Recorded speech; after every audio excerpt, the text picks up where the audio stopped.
E aí, pequeno gafanhoto, tudo certinho com você aí do outro lado? Que bom! Você não sabe o quanto eu fico feliz em poder chegar aqui e te encontrar aí do outro lado consumindo o nosso conteúdo.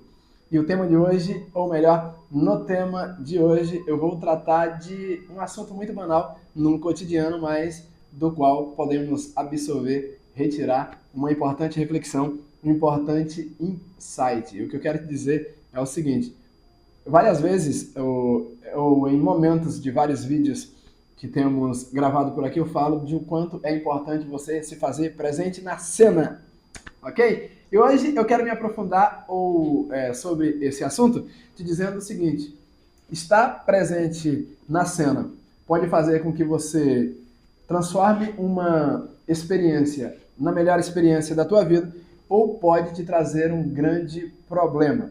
E o que é estar presente na cena? Já viu aquela situação? Antes de darmos continuidade, permita-me que eu me apresente. Eu sou Gilmar de Souza. E você? Por favor, identifique-se para que eu possa deixar aqui aquele forte abraço. Seja muito bem-vindo mesmo, tá bom?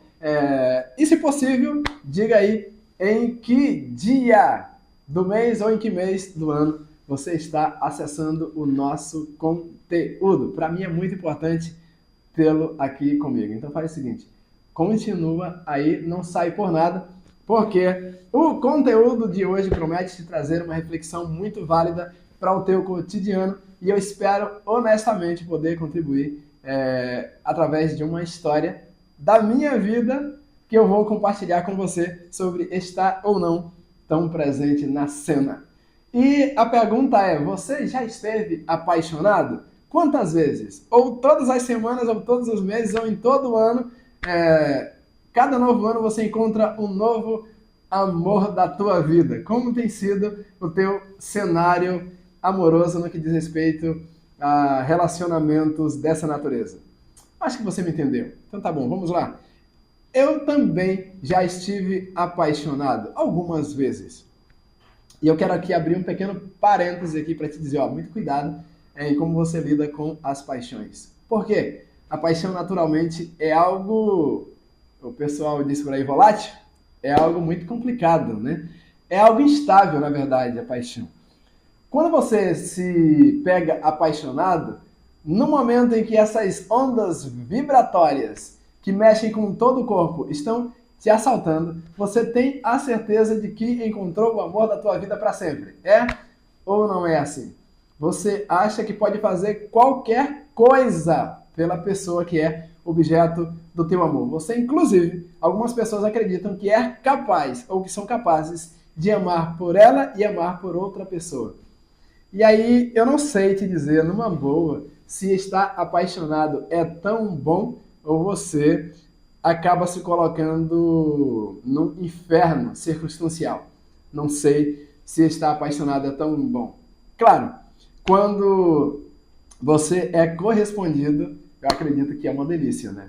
Quando não, e quando se trata daquele tipo de amor chamado platônico, em que só você ama em silêncio, ou você parece que sente como se o sentimento fosse só teu, ou de alguma forma você acha que não deve se declarar para a pessoa. Complicado, né? Venhamos e convenhamos. Mas hoje eu quero falar de uma situação onde eu fui uma pessoa que, nos meus primeiros anos, na minha adolescência, vamos lá, direto ao ponto, eu tive completa dificuldade de me relacionar.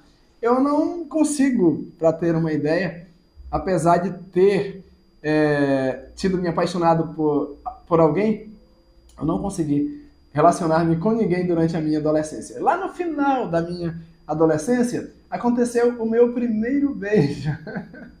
Inclusive com uma moça que tomou todas as iniciativas, porque eu era tão incapaz de fazê-lo que ela teve que me abordar, tomou toda a iniciativa e assim aconteceu. Lembro-me como se isso fosse ainda hoje. Posterior a isso, eu vivenciei uma paixão muito forte e me lembro de detalhes, evidentemente por se tratar dos primeiros eventos da natureza.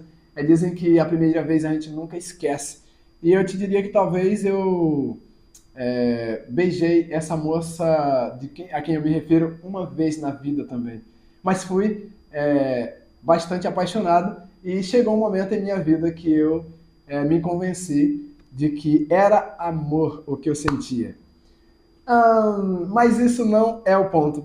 Num determinado estágio da minha vida, morávamos numa região rural nessa época e eu e os meus companheiros, amigos, pessoas da família também com quem nos relacionávamos, a gente se locomovia por meio de um transporte chamado Monarch.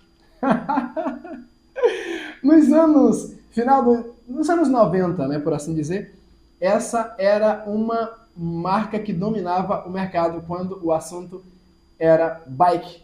Caso você não saiba, ou você seja muito jovem para entender do que eu estou te falando, pesquisa. Hoje o que se vê muito, qual a marca hoje que está em evidência no mercado quando o assunto são bicicletas?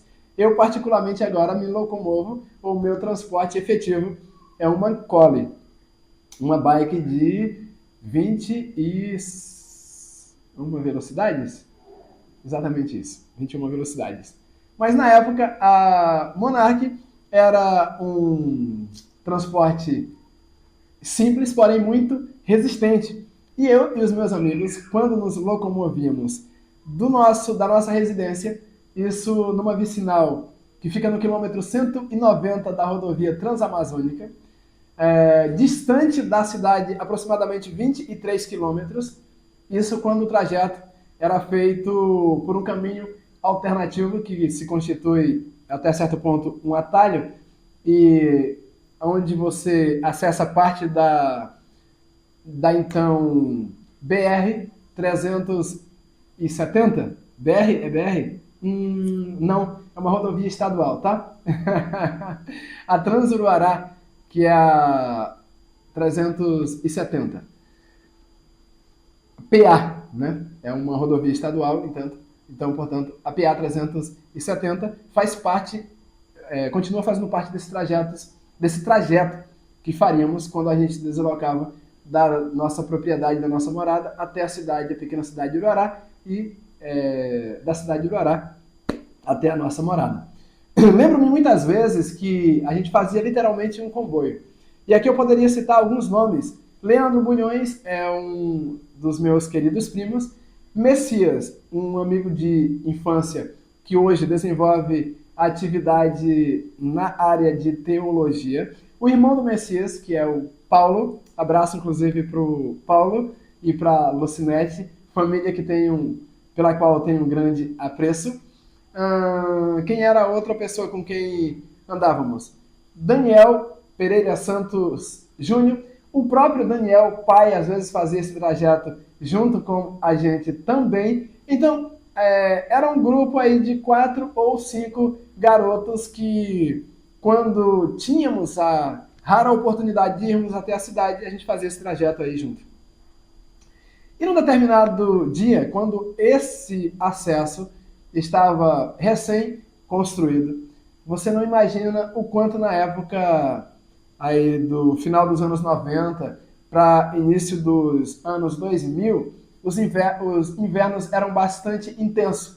E agora imagine aí, fantasia, numa estrada de chão recém-construída, o quanto que esse caminho tinha de lama, de barro, e o quanto era desafiador fazer esse trajeto. Pois bem, isso aconteceu em determinado dia. Nós vamos pela rodovia Transamazônica ou vamos aqui pelo Chapadão? Essa era a pergunta. O Chapadão é essa rodovia de acesso e cujo parte do trajeto é feito pela PA 370, que liga a cidade de Uruará à metrópole Santarém. Metrópole da região, evidentemente. E aí a gente fazia parte desse trajeto pela PA, tudo estrada de barro, hoje recentemente asfaltado, e fazíamos isso aí pedalando. Às vezes esse trajeto era simples e rápido, às vezes alguns eventos contrários acabava tirando essa dinâmica, e a dinâmica não era tão rápida quanto se pretendia fazer. Imagine, por exemplo, quando um desses pneus numa estrada de chão furava. Você tinha que fazer. E, assim, graças a Deus, poucas vezes ocorriam do pneu da bike furar. E eu digo, essas ocorrências eram bem menores do que ocorre comigo hoje. Hoje eu ando de bike e não ando tanto em estrada de chão, dentro da cidade de Santarém, e ainda assim a minha bike fura e fura muito o pneu. É uma coisa de louco, às vezes isso me tira a calma.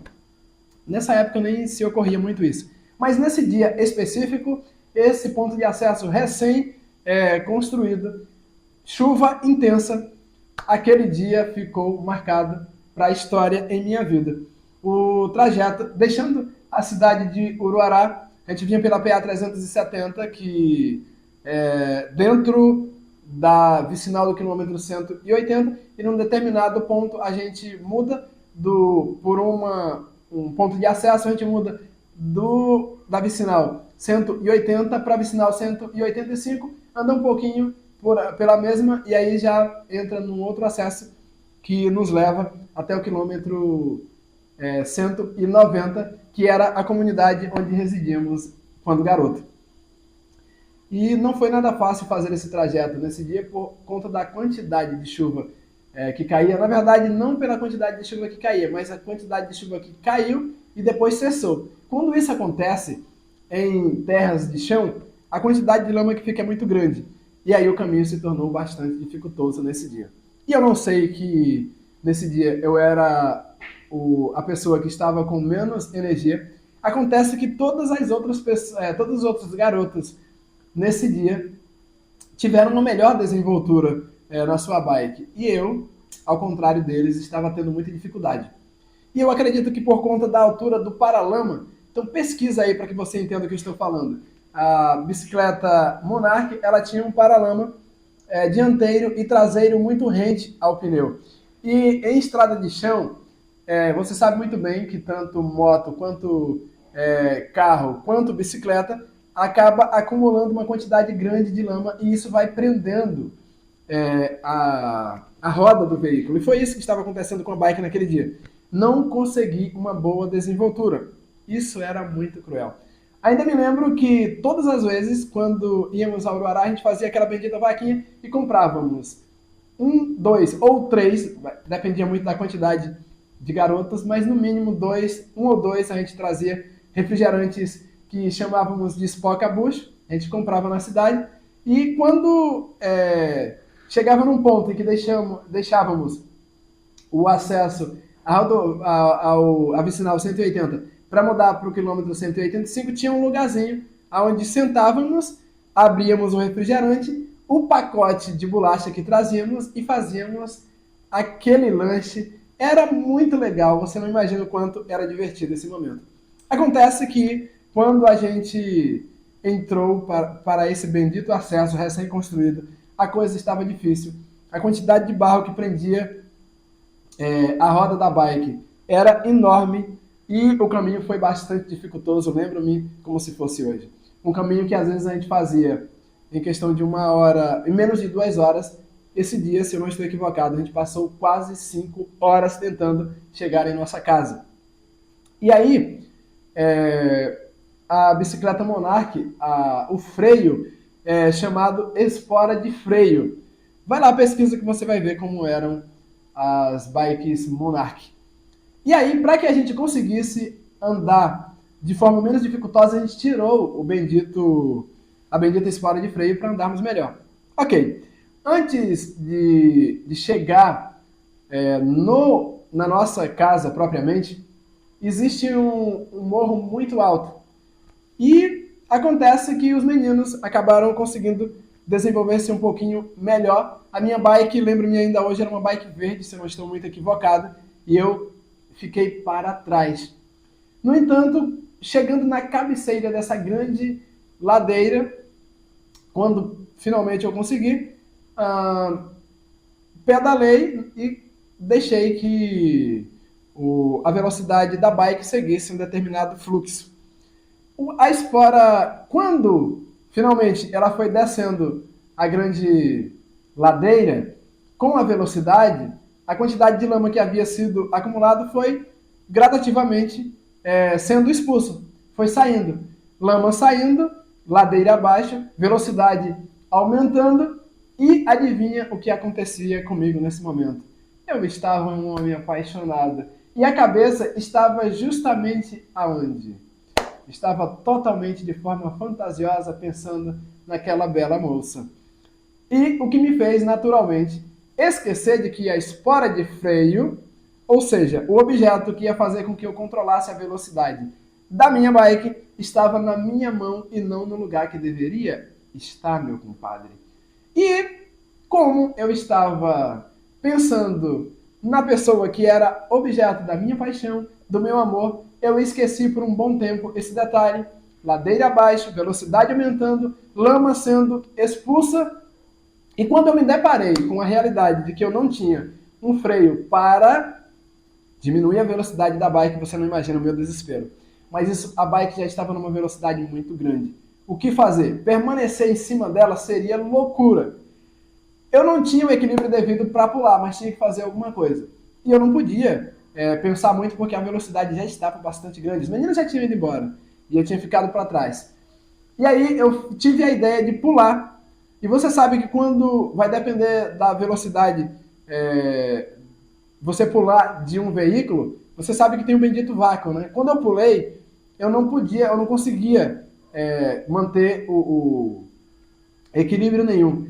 E eu saí ali, parte quase me acabando. E o que fazer para não me machucar muito? Olhei, não deu tempo de pensar, eu simplesmente olhei para o lado, para um barranco, e como a estrada estava recém-construída, havia bastante barro acumulado, eu me joguei nesse barranco. Você não imagina que eu bati, pá, literalmente que ficou o meu desenho, igual acontece nos desenhos animados que você vê por aí.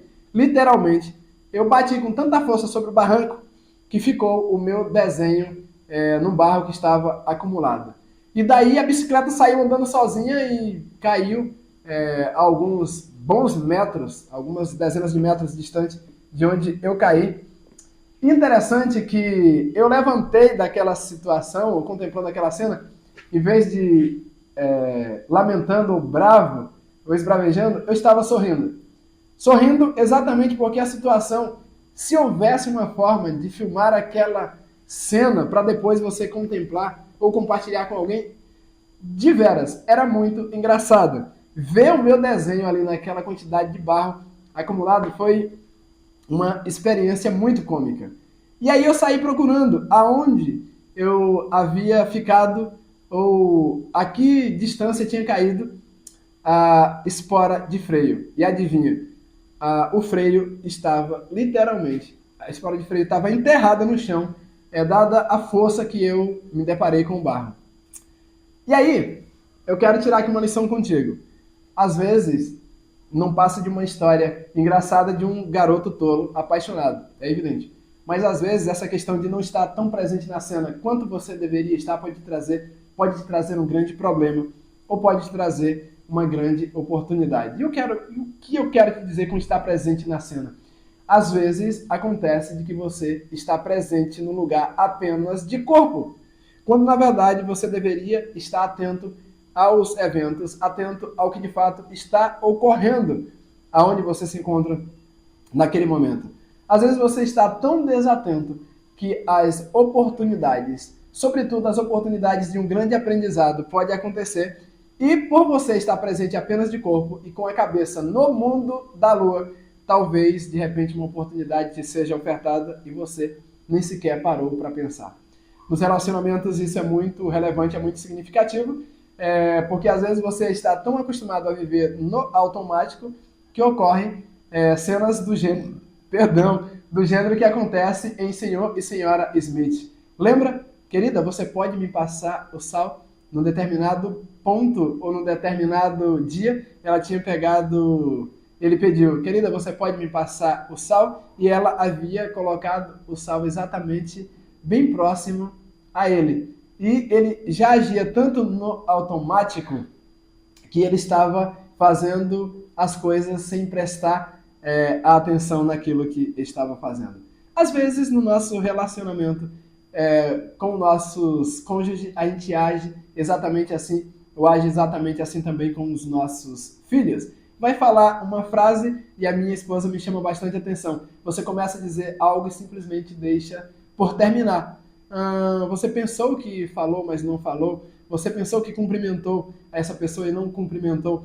Você pensou que ouviu essa pessoa como deveria ouvir e não ouviu. Talvez a coisa entrou por um ouvido e saiu pelo outro porque você não estava tão presente na cena quanto deveria estar. Então, não estar presente na cena pode ser algo simples, como isso que acabei de compartilhar com você, ou pode te causar um problema muito sério. Talvez você esteja num lugar onde algo foi dito, algo extremamente importante, e você não levou em consideração o quanto isso deveria ser levado em consideração e receber a atenção devida para que você pudesse trazer resolução para o problema.